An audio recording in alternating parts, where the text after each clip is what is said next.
سبھی موسم دکھاؤ، میں ہر موسم میں ڈھلنا چاہتا ہوں۔ غزل اس شعر کی مصداق مزاجوں کے موسم دیکھتی چلی گئی اور ہر موسم میں ڈھلتی چلی گئی۔ عرب کے لگ و دگ صحرا کی جھلسا دینے والی لو نے غزل کے جذبات کو شدت بلکہ حدت بخشی۔ وہ تو یورپ کے سبزہ زاروں نے اس کے روح کو مزید نکھارا۔ وہ ساحل سمندر پر گئی تو اسے سکیاں چننے اور صدف و گوہر تلاش کرنے کا مزاج ملا۔ شاعروں نے غزل کے وجود کے ساتھ اس طرح احترام کا سلوک کیا، شاعروں نے غزل کے وجود کے ساتھ اس طرح احترام کا سلوک کیا جیسے کوئی عاشق اپنے معشوق کے ساتھ اور پجاری اپنی مورتی کے ساتھ کرتا ہے۔ غزل کا حسن نکھرتا چلا گیا، اس کے گیسو سنورتے چلے گئے۔ غزل کبھی بلبل بیتاب کی طرح اپنے گل کو نغمے سناتی، تو کبھی یوں بھی ہوا کہ غزل کچھ دکھاؤ کچھ چھپاؤ کے اصول پر عمل کرتے ہوئے اپنے محبوب کو کبھی ملن کی شاداب وادیوں میں رموز کائنات سے آشنا کرتی، تو کبھی انہی رموز کائنات میں اپنے آپ کو چھپا کر اسے اداس و مضطرب کر دیتی اور ان کے جذبہ شوق کو ہوا دیتی۔ حسن اور عشق کا یہ کھیل آج بھی جاری ہے۔ غزل نظم نہیں ہوتی، غزل نظم نہیں ہوتی، اور جہاں نظم آ جائے وہاں غزل نہیں ہوتی۔ واہ کیا بات۔ چنانچہ ہر قسم کے نظم و ضبط سے آزاد غزل اپنی زلفیں بکھرائے شاعر کی سوچ پر سایہ فگن ہوتی ہے، تو کبھی اپنی انہی سیاہ زلفوں کے ناک سے شاعر کو شب ہجر کی تنہائیوں میں ڈستی ہے۔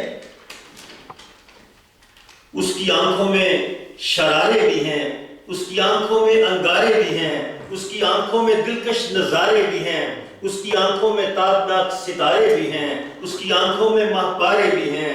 کبھی وہ میں بن جاتی ہے تو کبھی سبو بن جاتی ہے، کبھی ساقی بن جاتی ہے تو کبھی میخانہ بن جاتی ہے۔ واہ کیا بات۔ اس کا چنچل پن، شوق ادائیں، دل گدازی، دل نوازی اور آزادی طبع کا کمال ہے کہ شاعر اس پر فریفتہ ہے اور اس کے عاشق ہیں، اور اپنے آپ کو غزل کا شاعر کہنے میں فخر محسوس کرتے ہیں۔ واہ شفیق صاحب کیا بات۔ بر صغیر پاک و ہند سے نکلنے کے بعد اسے ساری دنیا کی شہرت، شہریت مل گئی۔ وہ حدود مکان و زمان سے آزاد ہو گئی۔ بال کھولے ہوئے نکلی تھی جو زبان، آج دلہن کی طرح اس کی پذیر آئی ہے۔ نادر فاروقی صاحب کا بہت خوبصورت یہ شعر ہے۔ کویت کی سرزمین سے سعید روشن کی صدا آئی، کویت کی سرزمین سے سعید روشن کی صدا آئی، جھڑتے ہیں لب سے پھول جو دوران گفتگو، جھڑتے ہیں لب سے پھول جو دوران گفتگو، اس سے ہوئی ہے بات غزل کہہ رہا ہوں میں۔ گلزار یاد آ گیا، گلزار یاد آ گیا کوئی کھلا ہوا، دیکھے ہیں ان کے ہاتھ غزل کہہ رہا ہوں میں۔ اور جیسا کہ میں نے پہلے عرض کیا کہ غزل نے سب مزاجوں کو قبول کیا، ادھر گلزار کی بات ہوئی تو غزل ہوئی، اور ادھر بسمل ہوا ہے دل میرا راہ عشق میں مجھ کو ہوئی ہے مات، غزل کہہ رہا ہوں۔ تو پھر خوشبو بدن ہے جس کا اسی نازنین کے ہاتھوں میں لے کے ہاتھ غزل کہہ رہا ہوں میں، تو گویا یہ غزل گزری ہے آدھی رات، غزل کہہ رہا ہوں میں، سوئی ہے کائنات، غزل کہہ رہا ہوں میں، کچھ ہے خمار ذات، غزل کہہ رہا ہوں میں۔ اور پھر جرمنی سے طاہر ادیم نے کہا، ہاتھ اٹھتے ہی تیرے سینکڑوں مصرے اٹھے، اور تیری انگڑائی جو ٹھہرے تو غزل بھی ٹھہرے۔ ڈاکٹر غفار حسن نے کہا پھولوں کی مہک رنگ غزل کیف کا عالم، پھولوں کی مہک رنگ غزل کیف کا عالم، ہم اپنی زمین اپنی زبان ڈھونڈ رہے ہیں۔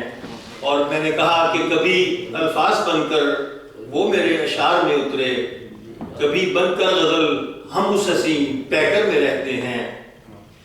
ادھر سے نادر فاروقی صاحب نے لندن سے کہا کہ جب سے خوشبوئے غزل سوئے چمن آئی ہے، جب سے خوشبوئے غزل سوئے چمن آئی ہے، پھول کے دل پہ محبت کی گھڑا چھائی ہے۔ اور ادھر ناروے سے نبیلہ رفیق نے کہا میں کس کے نام کروں آج کی غزل یارو، ہے میرے شہر کا ہر شخص سنگ دل یارو۔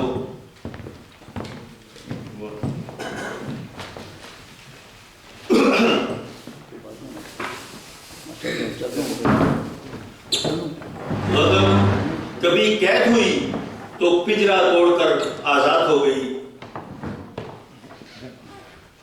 غزل کبھی قید ہوئی تو پنجرا توڑ کر آزاد ہو گئی، اور کبھی اپنے محبوب کی قید میں رہنے میں ہی اس نے لذت محسوس کی۔ جیسا کہ ڈاکٹر غفار کہتے ہیں ابھی تو راس آئی ہے اسیری عزم ایسے میں، ابھی تو راس آئی ہے اسیری عزم ایسے میں، چمن کا ذکر مت کر آشیاں تک بات جائے گی۔ ادھر شازیہ نورین نے کہا اب دیکھ لیا اپنی جفاؤں کا نتیجہ، پنجرے میں یہ ٹوٹے ہوئے پر دیکھ رہے ہو۔ تو ادھر طاہر الدین نے جرمنی سے آواز لگائی کٹ رہا ہے رفتہ رفتہ روح کا پنجرا عدیم، سانس کی آری بدن میں چل رہی ہے ہر گھڑی۔ اور ادھر لندن سے فرزانہ فرحت نے فریاد کی اس قید بے بسی سے مجھے اب رہا کریں، گھٹنے لگی ہے سانس دعا دیجئے مجھے۔ اور قدر سے شوکت ناز نے کہا رزق کے لیے اکثر زیر دام آتے ہیں، پھر بھی کم نہیں ہوتے حوصلے پرندوں کے۔ تو مظفر احمد مظفر نے ادھر لندن سے کہا کہ قفس میں آہو گریا سے گراں جانی نہیں جاتی، اگرچہ رائے گاں عاشق کی قربانی نہیں جاتی۔ عاشقان اردو زبان و ادب نے گیسوئے اردو کو کچھ اس طرح سنوارا کہ ڈاکٹر عبدالغفار حسن کہتے ہیں سنوارے سنبھالے گئے کچھ کے ایسے، سنوارے سنبھالے گئے کچھ کے ایسے، یہ گیسوئے اردو ہے برہم نہ ہوں گے۔ تو ادھر مظفر احمد مظفر نے اپنی محبت کا اظہار اس طرح کیا ہم سواریں گے گیسوئے اردو، ہم سواریں گے گیسوئے اردو، عہد یہ استوار کرتے ہیں۔ غزل جب آنسو بن گئی تو طاہر الدین نے آنسو کو سمندر قرار دیا۔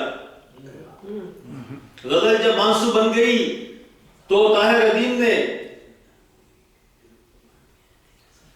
غزل جب آنسو بن گئی تو طاہر الدین نے آنسو کو سمندر قرار دیا اور کہا کہ یوں تو روکا ہے پلک پر میرا اندر میں نے، یوں تو روکا ہے پلک پر میرا اندر میں نے، بال سے باندھ کے رکھا ہے سمندر میں نے۔ تو ادھر مظفر احمد مظفر نے لندن سے کہا مظفر راز پوشیدہ رہے گا کیسے محفل میں، مظفر راز پوشیدہ رہے گا کیسے محفل میں، لہو ٹپکا رہی ہے چشمے تر آہستہ آہستہ۔ اور ادھر جرمنی سے میں نے کہا کہ خود ہی ڈوبا درد کے طوفان میں، اشک رو کے دل سمندر کر لیا۔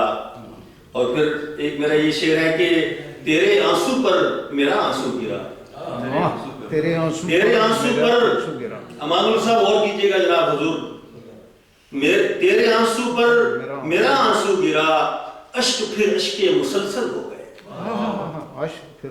ادھر فرزانہ فرحت نے صاف انکار کر دیا، کہتی ہیں کہ نہیں آنکھوں میں دھواں سا ہے یہ آنسو تو نہیں ہے، آنکھوں میں دھواں سا ہے یہ آنسو تو نہیں، آنکھوں میں دھواں سا ہے یہ آنسو تو نہیں ہے، صحراؤں کی مٹی میں تو جل تھل نہیں ہوتا۔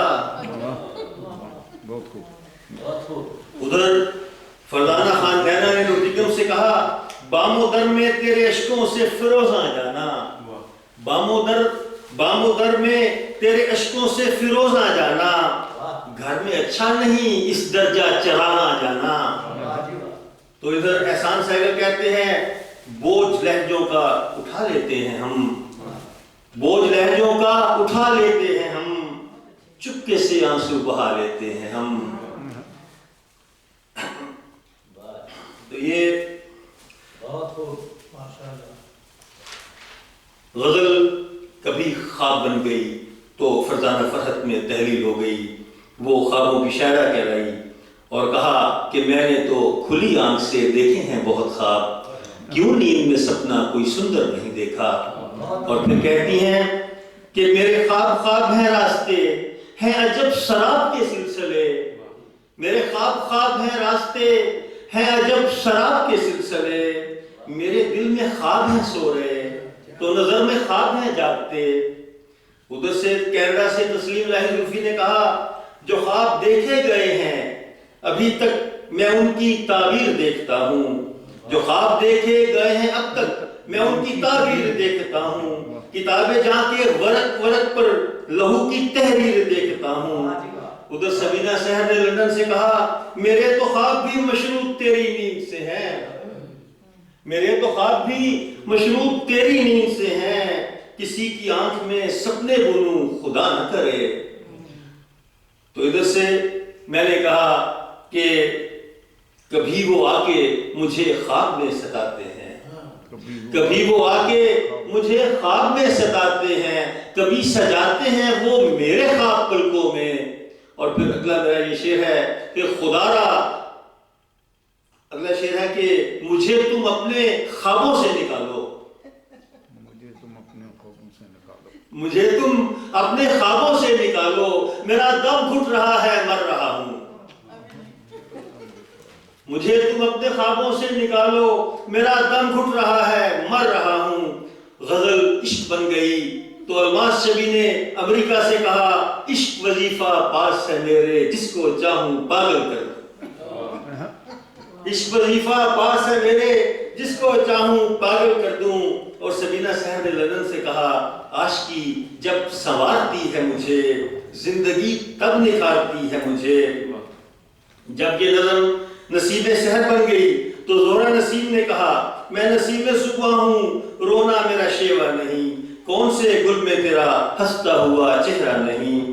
غزل کبھی آئینہ بن جاتی ہے، جیسا کہ میں نے اپنے مضمون کے شروع میں کہا کہ غزل تمام مزاجوں کو اپنے اندر سمیٹتی ہے۔ جب غزل آئینہ بن جاتی ہے تو لندن سے حمیدہ معین رضوی کہتی ہیں جاتے جاتے رکھ گیا دکھ کا ہتھیلی پر چراغ، جاتے جاتے رکھ گیا دکھ کا ہتھیلی پر چراغ، غم کی صورت دیکھنے کو آئینہ بھی مل گیا، غم کی صورت دیکھنے کو آئینہ بھی مل گیا۔ اور ادھر سے میں نے کہا کہ آئینے شہر خرابہ میں لگا کر دیکھوں، جس کو دیکھوں میں اسے خوب سجا کر دیکھوں۔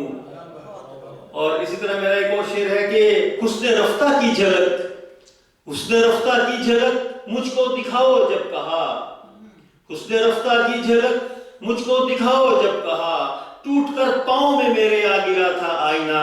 اور ادھر فرزانہ فرحت نے کہا مجھے خواب بن کے ملا ہے تو، نہیں تو ہوا میرے روبرو، تیرا نقش جو نہ مٹا سکا کوئی آئینہ ہے عجیب سا۔ غزل خوشبو بن کر اطراف کو مسحور کرتی ہے تو تسلیم لاہی زلفی کینیڈا سے کہتے ہیں اے میرے آنگن کی خوشبو اس کا رستہ روک لے، اے میرے آنگن کی خوشبو اس کا رستہ روک لے، اسے اندھیری رات میں آخر کدھر جائے گا وہ۔ تو فرزانہ فرحت نے کہا کسی مانوس سی خوشبو سے میرا جسم بھیگا تھا، پھر اس خوشبو سے مت پوچھو کہ کیسا دل کا عالم تھا۔ اور ادھر سے جرمنی سے میرا یہ شعر کہ یاد کی خوشبو سے روشن ہو گئے دل کے چراغ، یاد کی خوشبو سے روشن ہو گئے دل کے چراغ، ہاں تعلق مٹ گیا تھا رابطہ کوئی نہ تھا۔ غزل کو اظہار خیال کے لیے قوت اور طاقت ملی تو سبینہ سحر نے کہا گر وصل مسلسل کی تمنا سے ہو بیزار، گر وصل مسلسل کی تمنا سے ہو بیزار، دو دن کو رک جاؤ کہ خلوت کی طلب ہے، دو دن کو رک جاؤ کہ خلوت کی طلب ہے۔ اور ادھر سے میں نے کہا کہ چند لمحوں میں ہی دل کا راستہ بننے لگا، رات بھر کا ایک مہمان میزباں بننے لگا۔ تو گلزیب زیبا نے لندن سے کہا، رکھا ہے ہم نے حسن توازن کچھ اس طرح، رکھا ہے ہم نے حسن توازن کچھ اس طرح، خود کو بکھرنے اس کو سمٹنے نہیں دیا۔ رکھا ہے ہم نے حسن توازن کچھ اس طرح، خود کو بکھرنے اس کو سمٹنے نہیں دیا۔ نئی بستیوں میں غزل اپنی تمام تر شوخیوں، شرارتوں، محبتوں اور خوبصورتیوں کے باوجود ہجرت کے داغ کو نہ مٹا سکی۔ طاہر ادیم نے اپنے آپ کو جرمنی سے طاہر ادیم نے اپنے آپ کو شاخ رائگاں کہا۔ ہم اہل ہجر کو رہنے دے مضطرب کے یہاں، ہم اہل ہجر کو رہنے دے مضطرب کے یہاں، کرے گا کون کرم شاخ رائگاں کے لیے۔ ادھر شازیہ نورین نے تو صاف صاف انکار کر دیا، صاف صاف کہہ دیا کہ لوٹ جانے کی ہے ایک آس برابر دل میں، لوٹ جانے کی ہے ایک آس برابر دل میں، ہم نے ہجرت کو ابھی تک نہیں تسلیم کیا۔ محترمہ قمر مرتضیٰ قریشی کہتی ہیں لندن سے، وطن کو یاد کرتی، وطن کو یاد کرتی، وطن کو یاد کرتی ہیں تو کہتی ہیں، تھی زندگانی میری روشن قمر کے جیسے، تھی زندگانی میری روشن، تھی زندگانی میری روشن قمر کے جیسے، دنیا میری وہی تھی جنت میری وہی تھی، دنیا میری وہی تھی جنت میری وہی تھی۔ اور اس قدر تنہائیوں نے، ادھر سے گلزیب زیبا نے کہا، اس قدر تنہائیوں نے ہم کو مارا ہے کہ اب تیرے سائے سے رہیں گے ہم لپٹ کر دیکھنا۔ سلیم کاوش نے سعودی عرب سے کہا، میں اسیر دستے قضا سہی، میں سفیر شہر وفا تو ہوں، میں سفیر شہر وفا تو ہوں، میں اسیر دستے قضا سہی، میں سفیر شہر وفا تو ہوں، میرے چار اگر یہ ستم نہ کر مجھے بہتری کی دعا نہ دے۔ اور مظفر احمد مظفر نے کہا کہ میں چیخ اٹھا مظفر وطن جو یاد آیا، میں چیخ اٹھا مظفر وطن جو یاد آیا، نہ پوچھ خود کو پکارا کہاں کہاں میں نے۔ فرانس سے عاطف غنی نے کہا، ہجرتوں کا سفر نامکمل ہے یہ، ہے پڑاؤ کہیں نہ ہی منزل ہے یہ۔ اور ادھر سے میں نے کہا کہ داغ فرقت چھپا لیا میں نے، داغ فرقت چھپا لیا میں نے، ہجرتوں کو ہے معتبر لکھا۔ عادل فاروقی نے لندن سے کہا کہ مجھ کو اپنا پتہ نہیں ملتا، اس جہاں کا سرا نہیں ملتا۔ اور پھر میرا یہ شعر کہ ان ہجرتوں کے فیض ہمیں وہ نظر ملی، رکتی نہیں جو حسن کا پندار دیکھ کر، غزل کا سفر جاری ہے نئی بستیوں میں، غزل ارتقا کے مراحل میں ہے اور یہ ہمیشہ جاری رہے گا۔ کرتے ہیں خون دل سے بیاں داستان غم، اردو ادب کے لال و جواہر ہمیں تو ہیں۔